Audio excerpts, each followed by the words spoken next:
How's it going, Rogues Gallery, and welcome to another Flesh and Blood video here on Red Zone Rogue. Today we are talking about the Calling Las Vegas and what it means for the future of Flesh and Blood, because I think it means that we have some really exciting big stuff on the way. This is going to be kind of like a, I don't know, an op-ed, an opinion piece. It's going to be a little bit rambly. I just want to get all of my opinions and my experiences and the general overall take from the Calling Las Vegas, because I have a lot to say, and I just have so much hope and so much, it's hard to put into words, hope, faith for the future of this excellent game, because man, it was such an experience at the Calling Las Vegas. I can't even talk right. And if you haven't seen it yet, I did put out like a travel log for that. Definitely go check that out. You can see some like kind of fun, behind the scenes kind of stuff. Before we get started, I do want to mention that I do have an affiliate link with Channel Fireball, the people who put on that Las Vegas event. So if you're looking to pick up some Flesh and Blood sealed product, maybe some first edition Tales of Aria, maybe they're a bundle right now, go ahead and use Rogue at checkout, and it goes and supports me, and I greatly appreciate it. All right, so let's just start talking about Vegas. Overall, the event was amazing. The event was absolutely amazing. There were over 900 people in the Tales of Aria world premiere event. It was absolutely electric. There was so much passion, so much like joy and energy in the room. It was like palpable. It was like one of the most like, it's hard to put into words. I keep using the word electric, but it really is. It's gonna be one of the most memorable moments in my gaming YouTube career. It's like that high up there, and I think everyone who was there felt the same thing. Like just absolutely everyone. Not only that, there was probably about 1,000 people there total. Not everyone was there for the event. Some people were just kind of like hanging around. I got to meet some like big name esports people, for example, that I'm not going to name drop here, but let's just say that when DM Armada heard this dude's name, he got really excited. I'm like, oh, who's that? And well, turns out he's a world champion esports player. But just a lot of people. Basically, the general take here is that there were a lot of eyes on this event, not just from Flesh and Blood fans, but from curious Magic the Gathering, personalities, from other esports personalities. It's oh man, it's so exciting because of the fact that there were so many eyes on this event, and because it was so successful, so well received. I think this spells big things for the future of the game. I think we're in for another kind of community boom. Just like we had several months ago around the Monarch time, I think we're going to have another community boom here. And that's just how it is with Flesh and Blood. More people find it. More people, find that the game is absolutely fantastic. The art is fantastic. The lore is fantastic. The community, you guys are fantastic. And I think that should not be understated. The community is so good in this game. And I don't know how much of a part that I had, in that, because, I've been playing Flesh and Blood since basically the start. I'd like to think that I had a little bit in shaping the community, but maybe it's just the kind of people who gravitate towards Flesh and Blood. Just absolutely excellent folks, and it was just such an awesome, welcoming environment. So many people came up and said hi to me. Thank you, by the way, to everyone who came up and said hi to me. So many people said hi to me on day one that my voice started to die. I talked so much. And that's what I do for a living. I just talk. So that's how much I talked on day one. Just an absurd amount. The Aria event itself was really, really fun. I ended up playing Briar. I got a bunch of free wins because arcane damage. But that's not the only way to play. I also kind of swapped up my deck to make it Lexi. And it's really good, dude. Turns out Dominating Arrows is really, really good. And you also know what? Turns out Oldhim is also really, really good. So the limited format is just tons of fun. All the heroes are strong, and it's just an absolute blast to play. I really want to play more of it. I can't wait for the next couple callings because they are limited. Oh man, they're limited. I really wanted to do coverage, but man, I kind of also want to play because limited is like my thing. And I'm so keen to do it. I'm not sure yet. Probably gonna do coverage for Dallas. I don't know about Orlando. But that's kind of the takeaway here. Just so much positivity, so much goodwill. I really think the future is bright for Flesh and Blood. Everyone had like an absolute amazing time. There's a couple like, you know, things that happen at, you know, conventions, like some people's stuff got stolen. That just happens at every convention. It sucks, man. It really sucks, but you just gotta be careful. You really have to be careful. So if you go to the next calling, you know, if you have your backpack and your stuff, dude, put your backpack between your legs, you know, put your arm through a loop or something, just so people can't, you know, snatch it and run away. Because people are, you know, they go to conventions looking to snatch this stuff up. You know, sometimes member of the community, sometimes just random people who are like, oh, I know that game's expensive. Let's just snatch things up. But overall, absolutely fantastic. I had a great time doing commentary.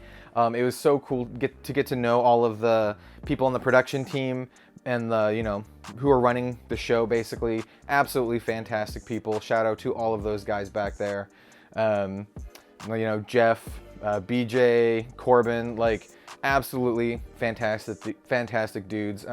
Obviously got to give a huge shout out to both DM Armada and Tan and Grace, my coverage bros, and I think the coverage went really, really well. I think I stumbled a little bit. I misspoke, man. Dude, it's hard to talk for like 8 hours straight. I'm just gonna say. Sometimes, you know, it's hard to talk and someone plays a card and you know what the card does, right? Or you know what the name is, but it's like this blurry image and you're like, your brain just turns off, man. But I still think it was a blast. It was an absolute blast. Yeah, it's not an experience that I'm gonna forget anytime soon. And I highly recommend, if you can make it to a calling, you should definitely do so. I met so many people, made so many friends, you know, in a game called Flesh and Blood that's about meeting people in the flesh and blood. It was amazing to be able to finally do that and to have such an experience while doing that. I also want to give a special shout out to the 3 cosplayers who flew in, Olivia Gober-Hicks, Christine Sprankle, and Tappy Toeclaws. They did an amazing job with Dash, Prism, and Dorinthia, and you know, the way I see it, they're already valued members of our community. And you know, that's kind of the thing, right? Our community is just growing, right? We're at the early stages, little bud stages, and it's just growing.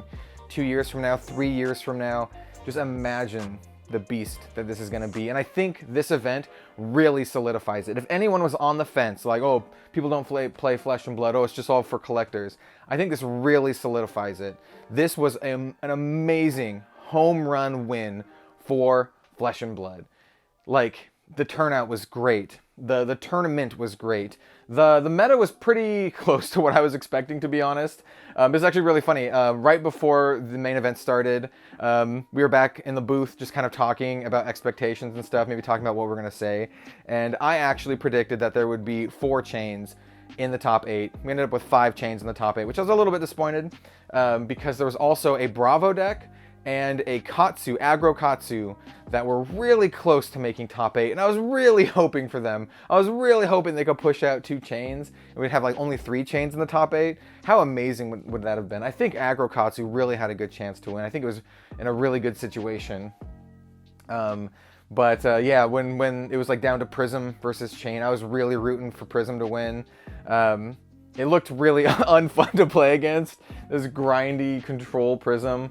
But I'm glad Prism was able to take down the boogeyman, Baba Yaga, and yeah, just an absolutely exciting thing. And I really think the meta is going to change with Arya, and so it's going to be exciting to see, like, you know, who the new boogeyman is going to be. Is it going to be Chain, or is it going to be something else? Is it going to be some super grindy ice old him or something?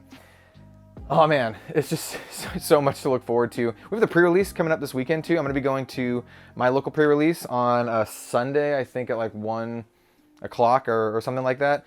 Really excited for that. Can't wait to jam some more Tales of Aria. But, I mean, like I said, this is a pretty rambly video. I just had an absolutely amazing time. There was at one point, it was shown in the travel log, where I went and got dinner with the professor, DM Armada, and Jim from FABTCG Cards. And we were just talking about our impressions of the event. That was right after day 2, and we all thought, like, it's a watershed moment, right? This is it for Flesh and Blood. If there was any doubt this is it. And the thing is we were all in agreement. If COVID wasn't a thing, the attendance would have been 50% to 100% bigger. I know so many people who canceled because of COVID, and that's, you know, totally fair. It's totally fair. But if it wasn't for that, the event would have been so much bigger. And I think when things are under control, when the folks from New Zealand can take part in the event, I think it's gonna be insane. It's gonna be insane. Just absolutely only incredibly positive things to say. There's a couple people from the community that I didn't get a chance to meet, but I got to meet so many people. Finally got to meet Saint. I got to meet Rob from Chilean Dropouts. Yeah, I mean, I'm just rambling now. I'm just kind of like reminiscing. The point of this, right? The point of this is that Flesh and Blood is here to stay, and it's a force to be reckoned with. And unless other games get their stuff together, more competitive people are going to be flocking to this game because there were so many eyes on this and so many people took notice of how great this is.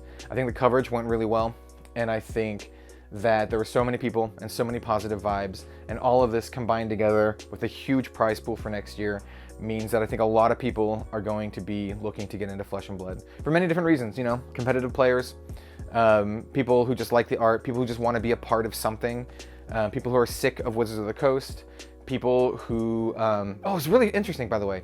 I met so many people out there, so many of you guys that said that this is your first card game.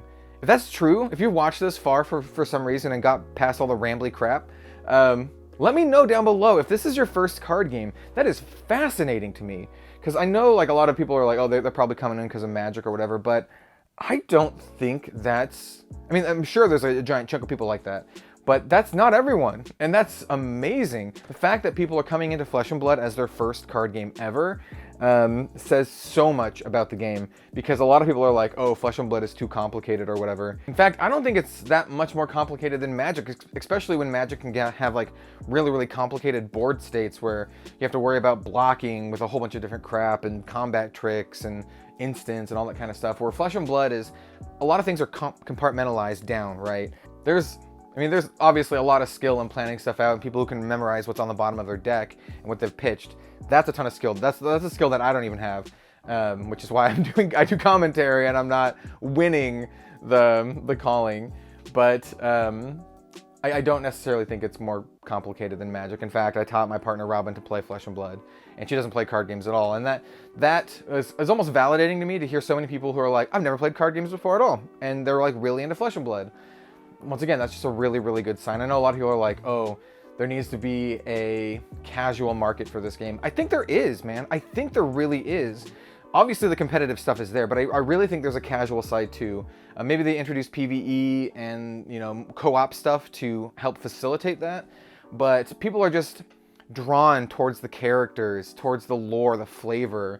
People who like D&D like this because it's, you know, very flavorful. You have your character and your armor and, you know, your equipment, your attacks. People who like RPGs and that kind of stuff. And honestly, this is something I was thinking about too. This is random. I might save this for a whole other video, but Flesh and Blood is really the only like true fantasy game on the market right now. Like Magic, yeah, Magic is fantasy, but it's also like Greek mythology and Egyptian mythology, and now it's like cyberpunk, and now it's like 1920s gangsters like in suits. Like Magic's a lot of stuff, right? But it doesn't have that classic fantasy, you know, high fantasy vibe that Flesh and Blood has now. And I can't think of any other top games on the market that have that. Like just straight up. Like a lot of people are like, oh, there's a ton on the market. Which ones? What ones on the market?